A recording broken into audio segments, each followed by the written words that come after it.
Just like that, we're back. The boys are back. It's Views from Section 400. Matt, Jack, and Brian bring you along for this action-packed sports podcast. If you can tell, the Phils are up. Got it done game 2. Going back to New York for game 3. Should have won game 1. We all know that. But can respect Brian for hopping on with the Mets hat, as he always does. But yeah, what a game. I'm still like, I can't even comprehend what's going on right now. That game was an emotional roller coaster. Bri, how are you feeling right now after that game 2 and also game 1?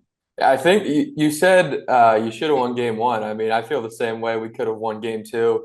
It's just been both games have just been a toss-up, and I think all signs are pointing towards a game 5 in Philadelphia, which I, by the way, told all of you guys in Philly I would pull up for if that happens.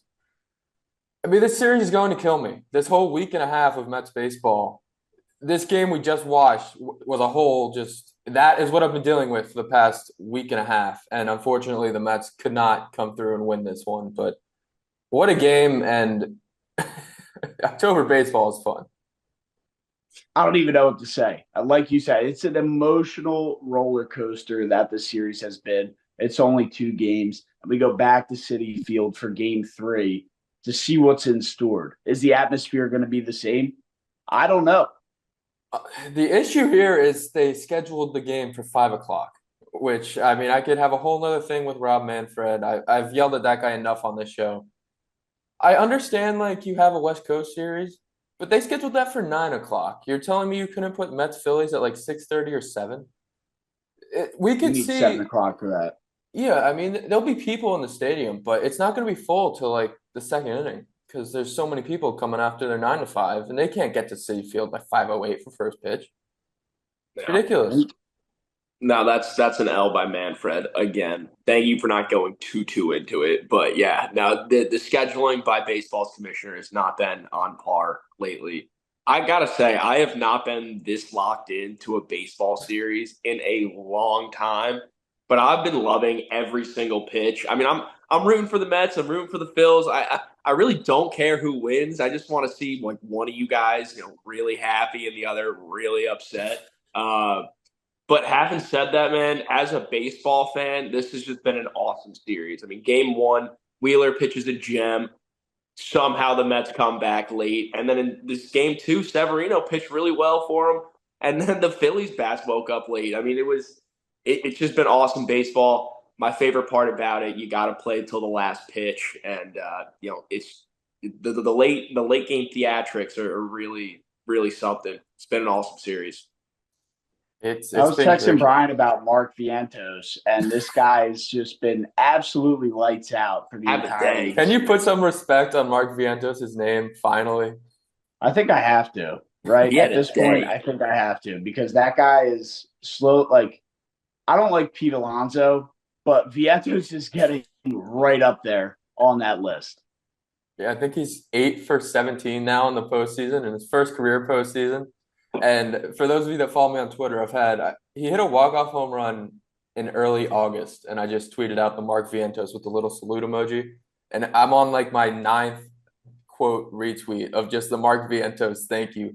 And I'm really hoping I could take it all the way up to the World Series when I eventually see a walk-off home run for the Mets to win it all. But I mean, we'll see. This Phillies team is going to make it really difficult. This series is going to be a lot of fun. Yeah, and it's been a lot of fun so far. Obviously, we know what happened game 1, know what happened game 2. But, Jack, just to touch on what you said there, as a bystander, I wish I was in your shoes right now because I'm anxious, I'm emotional, Brian's anxious, he's emotional, and you just get to sit on the sideline and eat your popcorn. So, yeah, I mean, that's just basically what it is. I wish I could be in those shoes, but at the same time, I don't even know where to go from here, but on to game 3, I think is the best way to put it. On to game 3 in New York, and we got to wait a whole day for it. I don't know what I'm going to do tomorrow. Guess I'm going to have to watch Monday Night Football. You're going to have to, and at least we get a football break in between. But we also had some football today, and that's why we do this Sunday recording and the Monday show, which is why everybody's watching. Let's jump into some NFL right after a word from SeatGeek. The best time of the year is here. Football is back. And whether you're going to a game at Jordan-Hare to cheer on Auburn, going to the Link to watch the Birds, or going up to MetLife, not JetLife, Matt, to watch the Giants probably lose, you're going to want to go to SeatGeek, the official sponsor of the Views from Section 400 podcast. New users, $20 off your first purchase by using code VIEWSFROM400 at checkout. Again, new users, $20 off your first purchase to any football game, any postseason baseball game, anything you're doing this late summer or fall. Code VIEWSFROM400 at checkout. Thank you to SeatGeek, the official sponsor of the podcast. Are you drinking? I am. I'm like fucking shaking right now, dude. Did you not watch that game, dude? Like that was fucking ridiculous. If it went to extras, I was gonna have to make a drink because I was just dude, my nerves. I still can't comprehend that whole thing. Imagine this is the third one in a week that the Mets have played like that. It's terrible. Yeah. Dude, like that. Let's get into the NFL. So obviously we went overseas. The Jets and the Vikings played in London. I thought the Jets were going to come out a lot more fired up than they actually did. Vikings won 23-17. Rodgers looked okay. Got hurt a couple times after getting hit by some of those D linemen. And Sam Darnold didn't look like the MVP talent that we've been promoting him as here on the podcast. But I don't know. What did you guys see over across the seas? Were you guys even awake for that game? I was up at the dick of dawn, as we like to say. At 5 o'clock, I was working today. So I'm in a 16-man guillotine league, and I had Sam Darnold as my quarterback. And I thought I was going to get cut this week. But I did have Tank Bigsby, Auburn legend, and Jaguars legend starting in the lineup. And he got the job done for me, so I won't get cut. But, yeah, Darnold looked okay. Aaron Rodgers, I thought I was ready to give him the washed label after that first half. And then he looked better in the second half, but he did not look very good. No, he made some errors that you really don't see Aaron Rodgers make too much, and that was surprising to me. I still think that he can sling it just as good as anybody else in the league. I'm still in on Rodgers. I know everybody else is doubting him and the Jets are going to jet and everything, but I have faith in Rodgers. I still think he's a really good quarterback. It's just it's the offense. It's the play calling. They didn't get the running game going at all. You might have to fact check me on this, but I'm pretty sure Aaron Rodgers threw the ball 50+ times in this one. Mm-hmm. And when you're that one-dimensional as an offense, you don't win many football games. Yeah.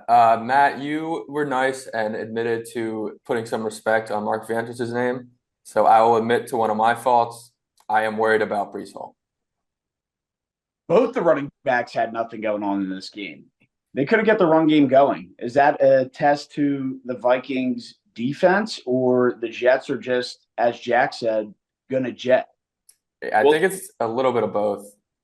Yeah, the Vikings defense has definitely been an impressive unit to start the season. So I think it was just a combination of them just shutting down the Jets and them saying, Aaron, we have no idea what to do. Can you try and win us a football game? And it didn't work out. Yeah, I made like fun you said, of. Brian.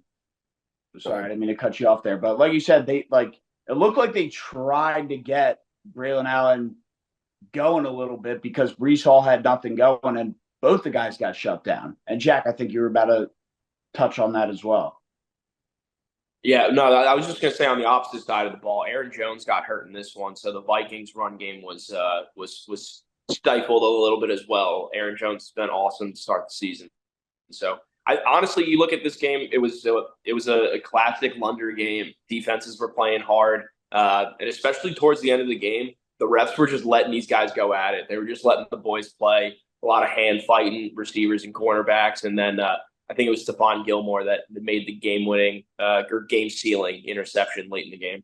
Yeah, to save the Lunder. Lunder hit by 0.5 on that interception, so I was going a little crazy for that. But I did make fun of DeAndre Swift after his first couple of weeks and his terrible stat lines. So I have to point out Breece Hall here. Last 2 games, 19 carries for 27 yards. That's not the production from the guy I wanted at number 2 in fantasy football this year. Not at all. And I've been trying to tell you that. I get it. You got to try and stand on business, but we'll see what happens as the Jets move forward, running back by committee. But you just touched on, what was it, DeAndre Swift, and the Bears won 36-10 over the Panthers. I thought the Panthers would keep it a little bit closer, but Caleb Williams is here. Yeah, and this was a game where if you're not following us on Instagram and watching our live shows every morning, you missed a read that Matt had here. You said 250, 300 yards for Caleb. And I think Eberflus really wanted him to get to 300 because he had no business getting there at the end of the game, but he got there. 304 yards for Caleb Williams, and the Bears looked really good. I didn't watch the end of that play, Brian. You were like, "Oh, the Bears have to throw the ball at the end of the game." Did they act like what happened that they had to throw the ball? They were up 30-10 in the red zone after a Hubbard fumble with like 3 minutes left. And all they had to do was run the ball 3 times, kick a field goal, go up still by 3 possessions. But they decided to throw like an out route to Roma Dunze to get Caleb his 300 yards. That's almost like Vegas made a call. Straight up. That was we need to get Caleb Williams at 300 yards this game. Let's dial this up real quick. But I mean, you like to do that. I mean, as a head coach, I would do that for my young quarterback. The difference between 294 and 305 is a big deal when you look back on it a few weeks later. You want him to gain that confidence, like, yeah, you're a 300-yard passer kind of guy. But the Bears defense, I mean, story of this team again. They show up, they show out, make life really tough for the Panthers, cause a ton of turnovers, set a ton of their offense up, Caleb up in good field position multiple times. It was a really just complete game by the Bears against a Panthers team that came back down to earth in Dalton's second start. Yeah, I think it's safe to say the Andy Dalton renaissance in Carolina may have been premature. This may just be a bad team. I mean, yeah, it's kind of what you expect. He's not Joe Flacco where, he's just going to completely elevate the team. He's good enough to win you a game, to inspire the guys for a game, but week in and week out, I don't think he's your guy. You know what I mean? Flacco can be your guy. And we'll get into Joe Flacco in a little bit here. But let's jump over to the Ravens and the Bengals, which might have been the game of the day, the game of the weekend. Besides the Phillies game, Ravens somehow won that game. Brian, you're in shambles as the Bengals Super Bowl future is it dead, or how are you feeling after that? It's not dead, but it's on life support. I thought I really had a chance. Burrow had the 5 touchdowns. He was looking electric. If they win this game, not only was the Bengals Super Bowl future live, but the Joe Burrow 50 touchdowns, the Joe Burrow possible late MVP run slowly starts to get off of life support and becomes a little bit of a thing. But yeah, the blown game, and this one hurts. Yeah, I mean, the end result definitely hurts, Brian, but you got to be happy about the way Burrow played and the way that this offense played. Chase, Higgins, Chase Brown out of the backfield, Gesicki. I mean, everybody had it working. But yeah, you got to hold the team to under 40 points to win in the NFL. But all I want to say on this game was, we went into this game, seeing the over-under set at 50.5, saying that's a really high total for this game. Vegas knows something. Look, if you see a weird line and you think it should be something completely different, you're probably wrong. Vegas knows what's up. You bet the over every time. Yeah, this would have been hammer a same game parlay and all the overs and make out like a bandit. And we just did not see it that way. I wish we did. Yeah, I really wish we did too. And I think I said on the Thursday podcast, though, I was like, weren't the Bengals favored in this game? I was like, why are the Bengals favored here? Yeah, I think it eventually got to Ravens like -2, but it was basically a pick 'em when we previewed it with the early lines. And it was a total weird line. Almost 80 points. Yeah, it really did. And they were a late turnover away from winning this game. I think the Bengals won the coin toss in overtime. And they couldn't. Both of these teams had so many opportunities to put it away and didn't. So And Weird, also weird game. those poor, I guess you're in this category of people, but the poor Mark Andrews fantasy owners, Lamar has a wide open touchdown to Mark Andrews, underthrows him. Then the third string tight end gets a 1 yard touchdown. I will say I have done away with Mark Andrews everywhere that I drafted him. I only drafted him in I think 2 or 3 leagues, but I got rid of him everywhere except for our college league. But I ended up starting Isaiah Likely over him, thankfully. Only 3 receptions, but 2 touchdowns for Touchdowns. Isaiah Likely. Is Mark Andrews just a decoy at this point? He had his best game of the season. I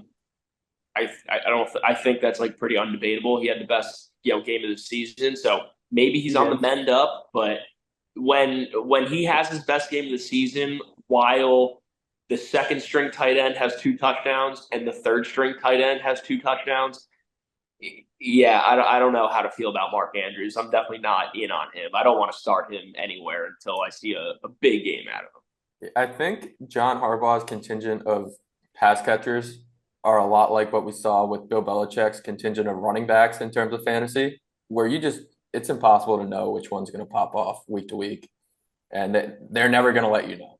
It didn't used to be this way, but now it is. And speaking of Bill Belichick, the former Patriot head coach who retired, and now the Patriots are bottom feeders of the NFL, so to speak, took on the Dolphins today and lost 15 to 10 in Foxborough. Did you guys watch this game?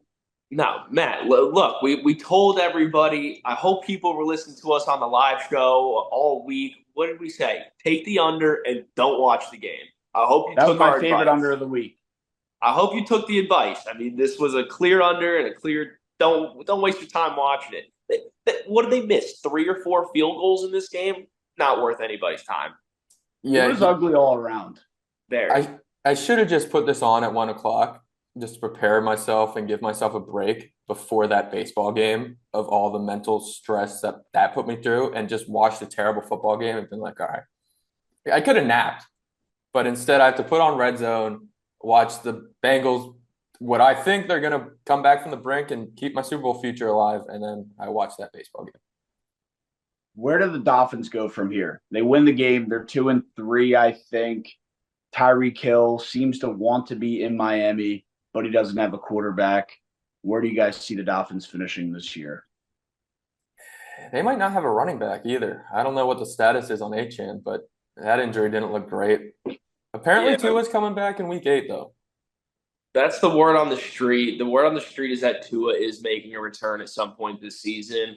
I mean, they're going to be terrible until he does. And even when he does come back, I mean, we'll see what that's like. I mean, that was a very scary injury and all that. But, we're going to need to see them.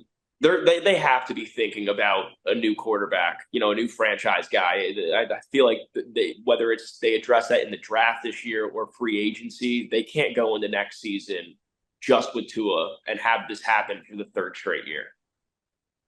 Yeah, I totally agree. The injury history is there, and it's starting to repeat itself year after year. So some point you have to turn the page. But I mean, Matt, you brought it up. What if they trade for Jameis Winston?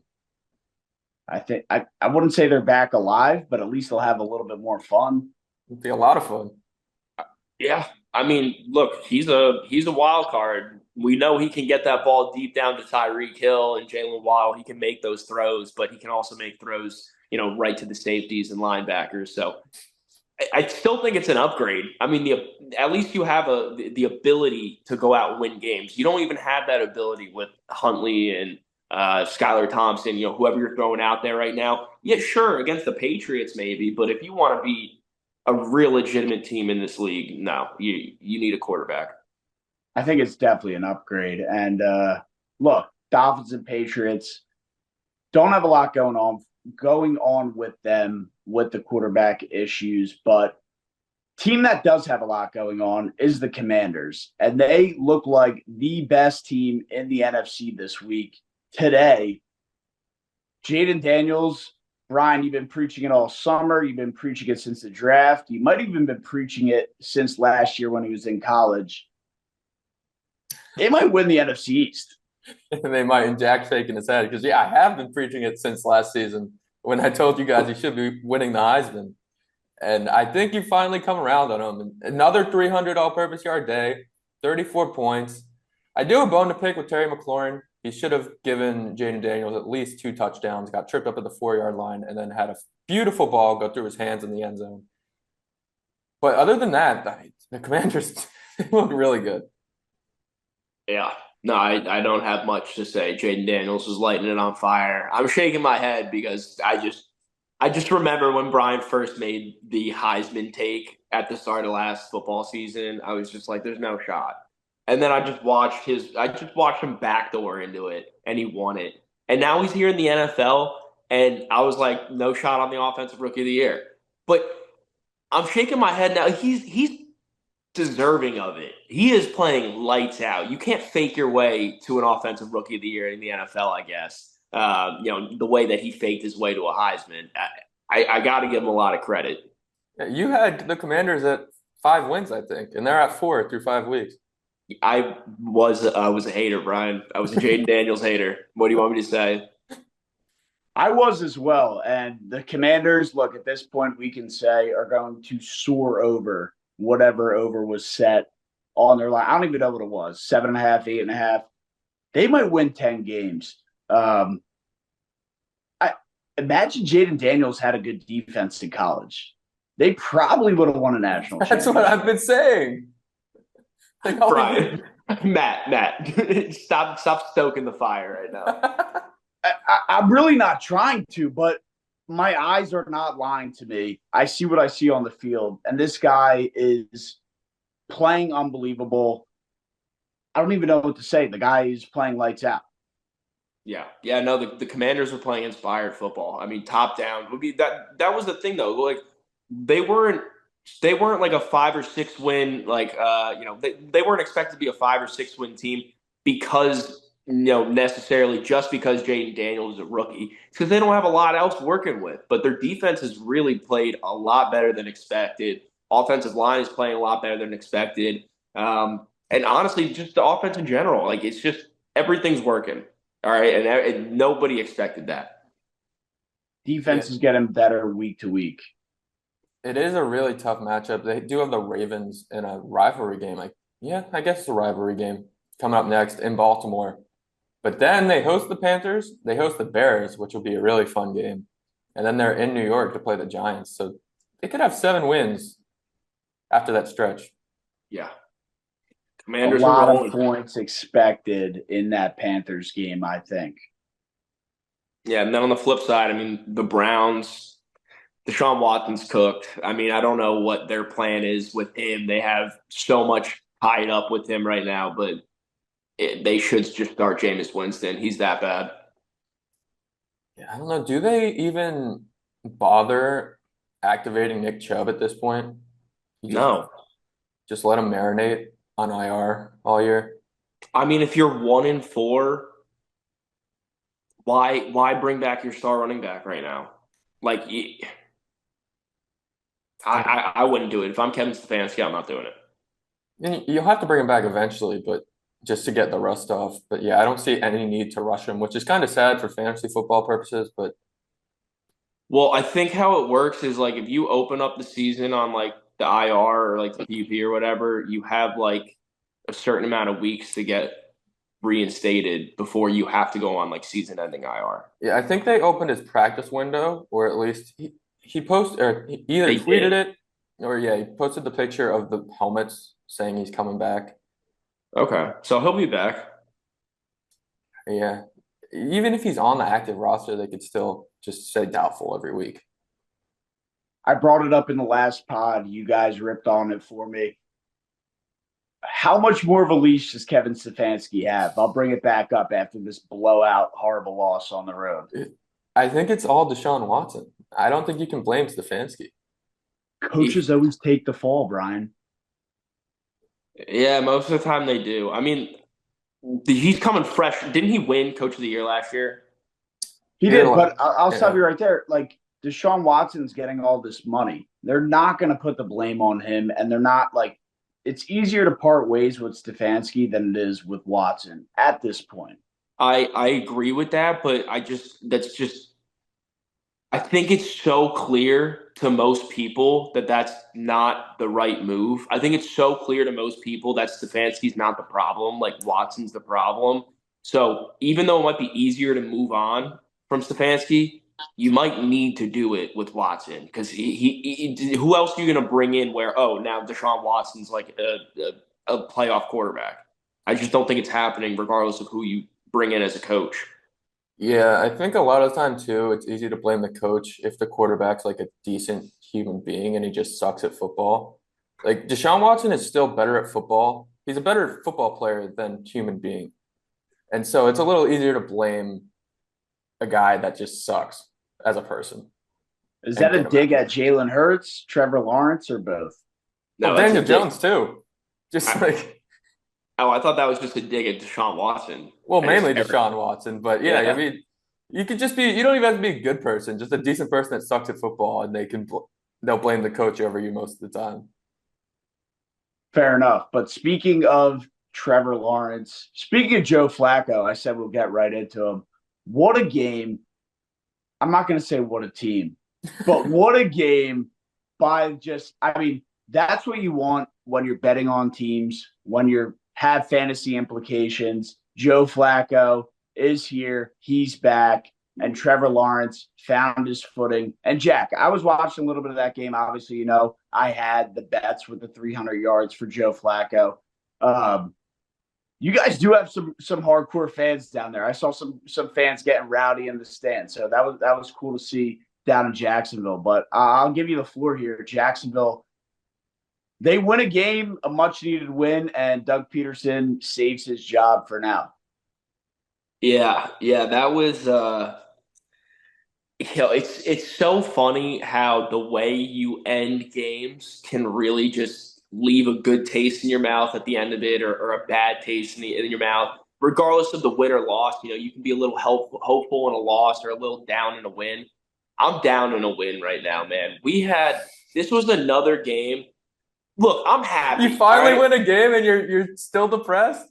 I'm I know where you're coming I'm from, Jack. I know happy where we you're coming won the from. game, but when I tell you we were this close of throwing away another one in the fourth quarter, like it's the kind of stuff puts the game away. And the announcers were even talking about it. They were like, "Oh, here we go again. Like Jacksonville's going to blow this one, go 0-5." And I think we got the announcer jinx, you know, good juju on our side, but oh my gosh, we just almost jagged it again. And that's after Trevor Lawrence has a career day. What was it, like 375 passing yards or something like that? Bunch of touchdowns. Everybody was working. Brenton Strange, shout out the boy. Uh, but the defense, I mean, Alec Pierce and I knew Joe Flacco was going to tear us up to some degree, but just the way he did it with Alec Pierce and Josh Downs working underneath was just a little disheartening for the defense. But to finish it off, I'm keeping it happy. Offense, you know, churned out 40 points, loved it. And then as far as the defense goes, Trayvon Walker, 3 sacks in this one. I know we love talking about Aiden Hutchinson and how good he is, but Trayvon Walker and those long arms, 3 sacks today, leads the league in sacks for the week. He's here, baby. He's here. You had to wait till Aiden Hutchinson went on his bye week for Trayvon Walker to lead the league in sacks. Got to do what you got to do. 3 sacks. Hey, 3 sacks. 3 sacks. A good game, man. Not too many people with 3 sacks in a single game. And the one came on the last play of the game. He got Flacco to walk it off. Trayvon Walker with the walk off. He looked good. Is he still a project? I guess you would say he's a work in progress after this week. I hope so. I hope he's still a project. Yo, you wanna get me 3 sacks and still be a project? I'll take that all day, baby.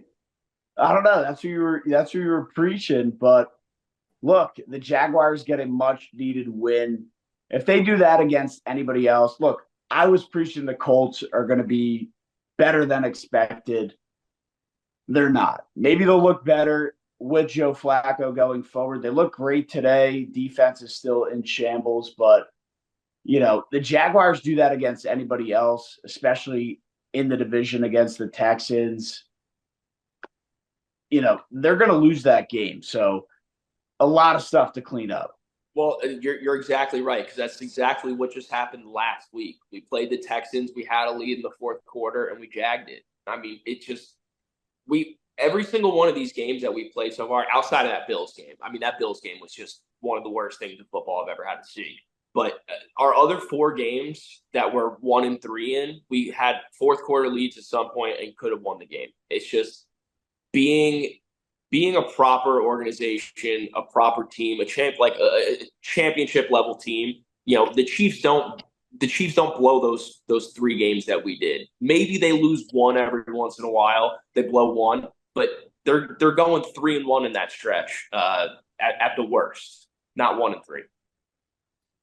Yeah, and like I said, they got a lot of stuff to clean up, and we'll see what they do. They play a game next week, or are they on a bye? Yeah, we got the Bears next week at home. So good defense. A defense I've been preaching all year. I say at home. It's in London. We're going to London. That's a home game. We're going to London for the next 2 weeks. So given our success in London, Wait, they got back to back? Yeah, bro. This is the second year in a row. Second year in a row they have us in back-to-back London games. The Jaguars' second home site is in London. They are London locals. We are, and it sucks, dude. Every year we have 2 games out there. Back to back for a second year. But yeah, we play the Bears and the Patriots in London over the next 2 weeks. So this could be the start, knock on wood, this could be the start of a nice little 3-game win streak. You guys come back here, we're 3-4, coming back to the United States and feeling good about ourselves. Well, Brian loves to promote the Londers, so hopefully that doesn't jinx the Jaguars' efforts over the next 2 weeks overseas. But we talked about the Jaguars playing the Texans last week, and they took on a team that was looking phenomenal in the AFC, the Buffalo Bills, and beat them at home. Texans 23, Bills 20. This game was fun. I thought there would be a little bit more points in it, but I don't know. Did you guys watch this game, or are you guys was just on Red Zone? Yeah, I was watching this one. I mean, every time I watch a Texans game, I don't know what it is. I can't tell if they're just like a really good team or if they're not. They just somehow always find a way to win in really close games, which is a sign of a good team. But they were dominating the Bills for most of this one. Their defense was playing really well, shutting down Josh Allen and James Cook.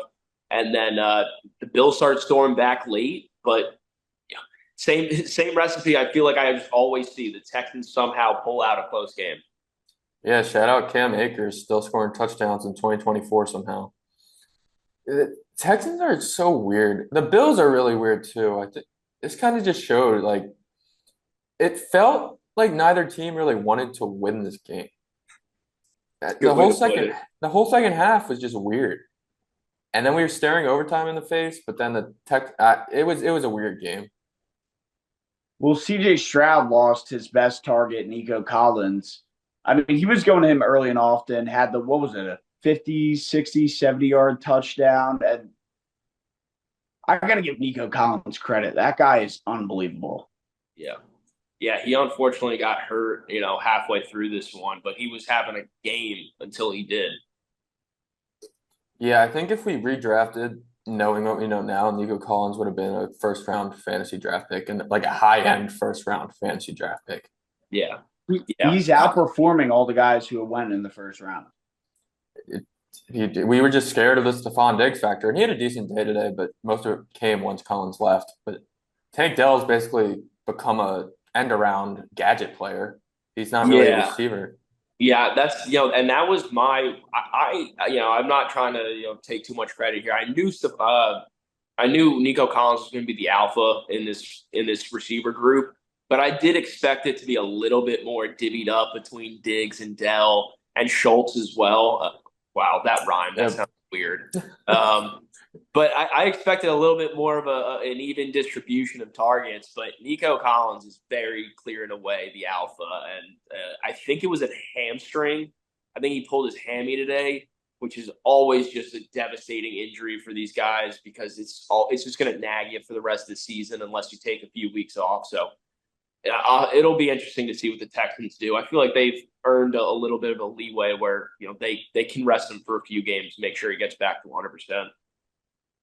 Yeah, I don't think there's any doubt they're going to win the AFC South at this point, unless Joe Flacco can actually win games instead of just putting up crazy stats. But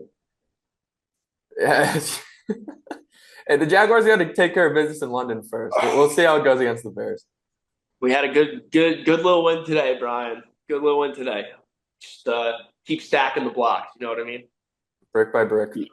Brick by brick. Yeah, Brian, I think you're right. The Texans, I wouldn't say all but have this wrapped up, but it's looking like that. Unless the Jags can turn it around, I guess, in London. But I don't have much faith in that. We roll on to the Broncos and Raiders, where Bo Nix is somehow turning – I wouldn't say he's like lighting it up points-wise. The Broncos put up a lot of points.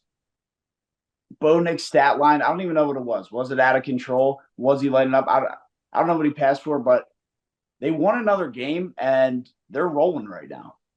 Bo Nix, 200 yards, a couple of touchdowns. Not bad, but not crazy. But, yeah, they put up 34 points. And Pat Surtain, I think it's time to give him like the Darrelle Revis treatment of just don't throw at him. They didn't have Devontae Adams, but sure. I mean, that's a good point. I was going to say the big thing in this game for me, it wasn't necessarily how well the Broncos played, even though they did play well. The offense didn't make too many mistakes. Defense forced turnovers. Pat Surtain had that 100-yard pick six in the red zone. But I was just going to say the big thing for me in this game was the Raiders are a dumpster fire. And I think a lot of people expected that coming into the season. I know I didn't. I know I had a little bit more faith in Gardner Minshew than most. I wonder why that is. But I thought that he was going to, turn it around, make Devontae happy. It's just not happening. Their team is no good. It's not even fair to put it all on Gardner. He did get benched in this one, but the Raiders are just bad, top down. I think Devontae could have played in this game, but since he requested a trade, they left him out, right? Like if this was life or death and it's a playoff game, he's probably playing in this game. He just requested 100%. A trade. He requested a trade. They're leaving him out, and it hurt the team. And, Brian, I know you were talking about it, had a question in the outline. Is Antonio Pierce on the hot seat? You seem to think so. He seems, now that we have a sample size, it seems like Pierce is the perfect interim head coach, like a vibes guy that's going to get him to play hard. But in terms of a full-on head coach, he might not have he's a good leader of men, but I get the X's and O's just aren't there. The Raiders look terrible. Yep. He's another one of those head coaches. It's like a Dan Campbell. I'm going to keep saying it, like a Dan Campbell. You need your Ben, what's his name? Ben Johnson. Yep. You need your OC who knows how to actually get things done and move the football. You can't just be an inspirational guy. You need to actually draw up good plays at the end of the day. You really do. And Dan Campbell's getting it done. Antonio Pierce isn't. So, Brian, I think you hit the nail on the head. Interim head coach is what Antonio Pierce is. But we'll jump into one where I want to get fired up for because the 49ers lost another game. And I'm glad the Eagles didn't play this week so I can actually stand on my pedestal here and jump on. The NFC defending champions don't look like the defending champions. Not at all. The Cardinals are a decent team, but I wouldn't call them a good team. They're maybe an average team, and they managed to come back in the second half against the 49ers. That shouldn't happen. Yeah, this was the Eagles-esque game from last year where the Cardinals kind of came back, kept it close, and won in Philadelphia. They did it at home, but this was the same kind of game where it was like like the Niners should have won that game, and they let Kyler Murray win. Yeah, I mean, they let Kyler Murray win, and they also gave him the win. I mean, you can't make this many mistakes. I think it was Jordan Mason who had the crucial fumble late in the game that set up the Cardinals to go down the field on that last drive. But I mean, that's the kind of we say it all the time. Turnovers are going to kill you. You can't hurt yourself. Yeah, the Niners they should have won this game. I feel like I've been saying that for the past 3 weeks every time they lose, but they should win. They should win these games. I don't care that you don't have Christian McCaffrey right now. You had Kittle, you had Debo, Ayuk showed up for the first time this season, had a great game, and you still only put up 23 points. The Niners fans should be scared for sure. And yeah, like you mentioned, it's a trend now. Like they did this with the Rams, what, a week ago, 2 weeks ago? The same exact script, same exact thing. Like, this is a problem. And I hate to bring up 28-3, but this is becoming a Kyle Shanahan problem. Like, finish games. You have to be able to finish games if you're supposed to be a Super Bowl contender. How funny would it have been if one of the Cardinals players ran to the sideline and gave the Reggie Miller choke to Kyle Shanahan? 15 yards. They had to kick a game-winning field goal, didn't they? That's 15 yards you can't afford. That's why you do it after the game. Matt Prater can hit him from like 80. It's no big deal. You do it after the game. It's like a $40,000 fine. They'll eat that. But the other game in California, Packers took on the Rams.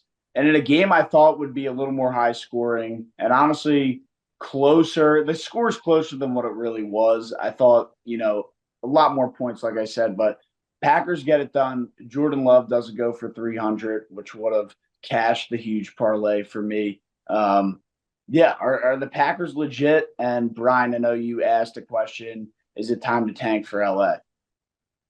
Yes and yes. I think the Packers are very good. And Jordan Love showed he's more than just a garbage time player. And I know he was more than that. But, yeah, the Packers are really good. And they did this without their top two. Christian Watson may not be one of their top options. But they did this without Christian Watson and Romeo Doubs. And that was the biggest thing for me. And the Rams just look lost without Cooper Kupp and Puka Nacua. Yeah. The Rams are a dumpster fire. With all the injuries they have. It's honestly amazing that they are even competitive in some of these games. I think you got to give a lot of credit to Stafford and McVay. But Green Bay, I'm really impressed with Jordan Love as far as the ability goes. They're going to be a tough team to put out. They'll be in the playoffs. They're going to be a tough team to put out. Should the Rams tank? I don't know. If they get Coop back, if they get Puka back, Running out of time. They could be right back in it. You think? They're definitely running out of time, and Sean McVay does not seem like a coach that tanks, right? Like, if they go to tank, it seems like he's not going to either, one, be a part of it, or two, they'll part ways. Like, I don't know that Sean McVay's that guy who is just going to tank the year.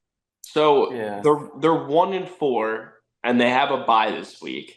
If they get Puka back, I don't know, is Puka eligible to come back this week or after their bye? He might be. They put him on IR after week 1, right? I don't know what his status is, but he might be coming back soon. I don't know that you want to rush him back at the state of the team right now. Yeah, that's the other point. I guess that's what we're debating. Do you come out of this bye and say, we got to start turning this around and try and get the guys back in there, or do you tank like Brian said?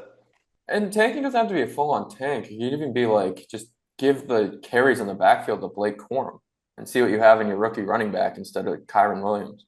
I guess Kyron Williams is still young, but I don't know. Just get some young guys in there instead of losing games with your veterans. It could just be like a transition year. There you go. Good word to implement. We'll jump into the final one of the board here. And the Giants somehow beat the Seahawks on the road in Seattle. Jack and I were all over the -7. Brian even was all over it. I don't even think Brian knows how it hit.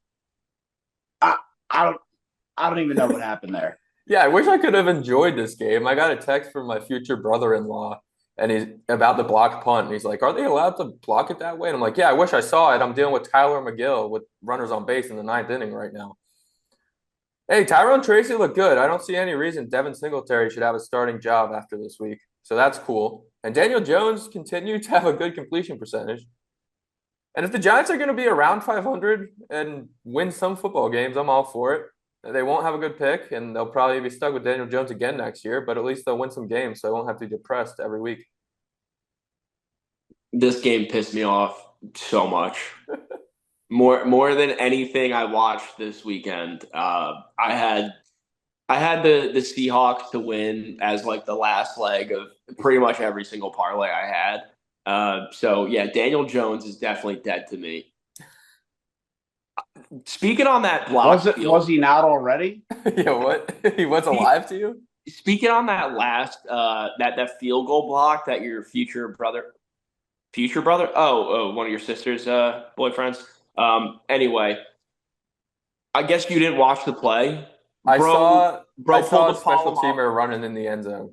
Yeah, well, bro pulled a Palomalu and jumped over the center and blocked the field goal, the Jason Myers field goal. But I just I said the same thing. I'm like, did he not touch him? Are you telling me this man just fully cleared this guy? Because I know that if you even like tap his back or like the back of the helmet or anything, like that's illegal, right? Yeah, as long as you don't line up over him and you clear him, you're Clear good. him. Yeah, and I just watched that and no flag was thrown. I was in absolute disbelief, but um, the Seahawks offense just really never got it going in this one. And this was another, we talked about it earlier. You can't be one dimensional. They had zero going on the ground. Brian, I thought I asked you about this. Like the Giants, like they're not supposed to be good. Why did they score 29 points and hold the Seahawks at 20? Like, what is this? What did I watch today? Makes no sense. Without Malik Neighbors too. I mean, the Yeah. the issue is so their front seven. We went over this in the preview, and you guys were surprised to find out their front seven isn't half bad. The issue is the secondary with I think their oldest guy is like a fourth year player. And I guess they showed up to somehow stop the very good Seattle passing attack, and that's how they won this game. I didn't watch much of this, like you said, Bry. I was watching Phillies and Mets, but yeah, I mean, I was all in, not all in, but I acknowledged the Giants front seven. I knew they were competent enough. Look, what was it? Kayvon Thibodeau, is that his name? Yeah, they got Kayvon, and then they got Brian Burns on the other side. It's a pretty good Is one-two Dexter pass rush. Lawrence still there as well? He's still there, yeah.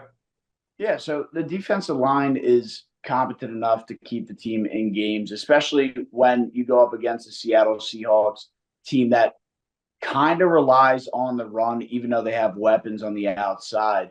And yeah, I kind of feel bad for side story here. I gave my mom the Seahawks her bet or her pick in her survivor Oh, pool this week.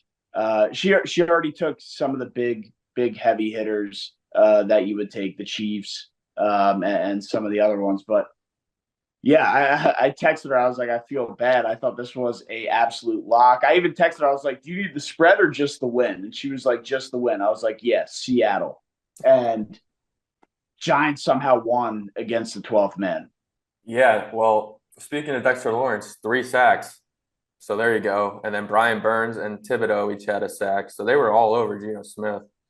And Yeah. even And no Malik Neighbors on the offensive side of the ball. Like, where did the points come from in this game? they came from it wasn't a great Saturday for Auburn Tigers, but it was a great Sunday for Auburn Tigers. Darius Slayton, 8 catches for 122 yards and a touchdown. Yeah. Where Darius did he Slayton. come from, dude? Oh my Slayton had God. a big game. Wandale Robinson had a touchdown. That the running back Tyrone Tracy ran for 100 yards and a touchdown. Theo Johnson had 5 catches. Yeah, the Giants were churning. It was, but I'm not gonna lie. I kind of like, even with Neighbors out, I didn't expect 29 points, but I did expect them to have a decent day offensively because the Seahawks defense really isn't all that great. But the big thing here is I just don't understand how the Seahawks, who have been rolling through teams, putting up 30 points a game, get stifled by the Giants at home of all places.